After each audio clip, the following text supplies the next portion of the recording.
सो यार एक और Indian cadet died in the supervision of such as alpha male Indian officers. मुझे नहीं पता भाई कि उनका ईगो कैसा है क्या है, और कैडेट्स जो आते हैं उनको क्या समझते हैं, पर्सनल नौकर समझते हैं, गुलाम समझते हैं, क्या समझते हैं, आई डोंट नो। अगर कोई बंदा उस हद तक कोई सोच ले रहा है कि मर जाना है, तो किस हद का टॉर्चर उसके दिमाग पे किया गया होगा। सारे लोग मिलके किस तरह से उसको ट्रीट कर रहे होंगे जहाज पे। यार एक 20 साल का बच्चा है यार, 20 साल, 20 ईयर्स ओल्ड क्या होता है।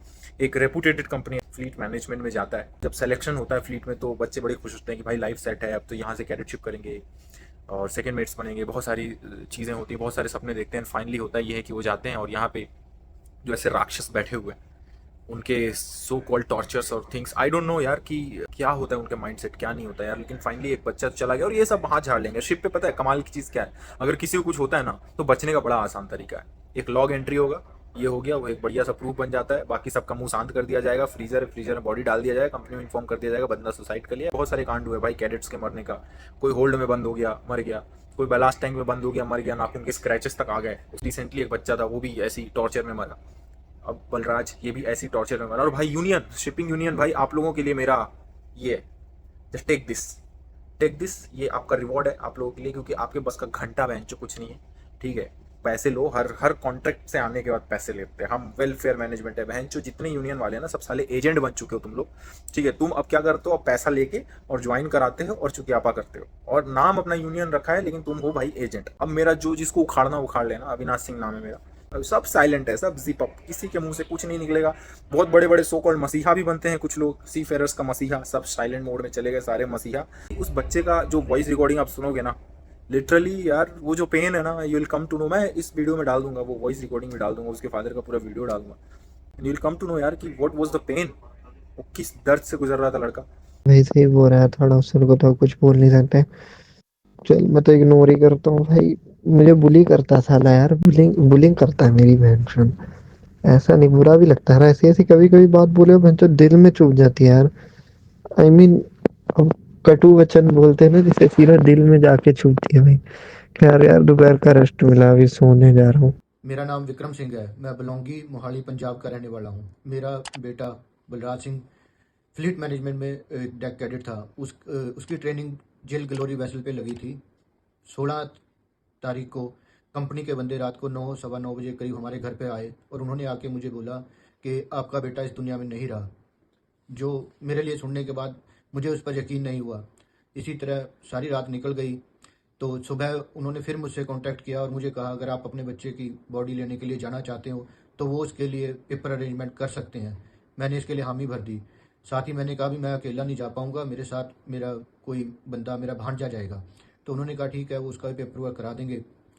उसके बाद अगले दिन हमारी अपॉइंटमेंट थी दिल्ली में अपॉइंटमेंट देने के बाद हमारा वीज़ा हुआ। वीज़ा के बाद हम लोग 19 तारीख को कैनवी आइलैंड लंदन में पहुंचे, जहां मेरे को मेरे बेटे के शरीर को दिखाया गया। वहां वो उस समय फ्रिज में था, उसको दिखाया। उसको देखने के बाद मैंने उसके ऑफिसर से बात की, उसके कैप्टन से बात की। मैंने कैप्टन से पूछा कि मेरे बेटे को क्या हुआ, तो कैप्टन ने सीधा बोल दिया कि आपके बेटा नहीं रहा, इसके बारे में वो कुछ नहीं कह सकते। मैंने उनसे पूछा कि मेरे बेटे के साथ हुआ क्या, या आपके शिप पे क्या चल रहा था, आपको पता है? तो उन्होंने इस बात को सिरे से नकार दिया। मेरा बेटा अक्सर मेरे से अपनी चीज़ें शेयर करता रहता था। वो मेरे पास उसके काफ़ी वॉइस नोट है जिसमें वो बोलता है उसका थर्ड ऑफिसर, उसका चीफ ऑफिसर, उसका एबी उसको बहुत परेशान करते हैं, उसको बुली करते हैं। बहुत लंबे लंबे समय तक काम कराया जाता है उसे।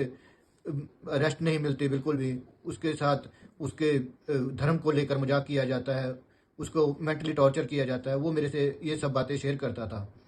साथ ही साथ वो मेरे से ये भी शेयर करता था कि जहाज के ऊपर स्मगलिंग करके दारू लाई जाती है और वो लोग वहाँ को दारू पीते हैं और खूब, मतलब वहाँ पे कुछ भी सही नहीं चल रहा है। मैंने ये सभी बातें जब कैप्टन को बताई तो कैप्टन ने इन सब बातों को सिरे से नकार दिया। उसने साफ कह दिया कि उसे इस चीज़ के बारे में कोई भी नॉलेज नहीं है। उसे नहीं पता कि मेरे बेटे से इतने घंटे काम कराया जाता है। उसे नहीं पता कि उसके शिप पे शराब पी जाती थी। उसे नहीं पता कि उसके शिप पे और भी क्या गलत हो रहा था।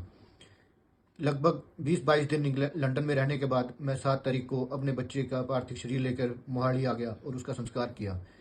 लेकिन अभी तक मुझे कंपनी की तरफ से या किसी भी सरकारी विभाग की तरफ से कोई भी पॉजिटिव न्यूज़ नहीं मिल रही। मुझे नहीं बताया जा रहा है कि जो लोग उसको परेशान करते थे, जो जिन लोगों ने उसके साथ बुरा किया, उनके खिलाफ क्या कार्रवाई की जा रही है। मेरी आप सब लोगों से अपील है कि मेरा साथ दो, मेरे बच्चे को न्याय दिलाने में मेरी मदद करो।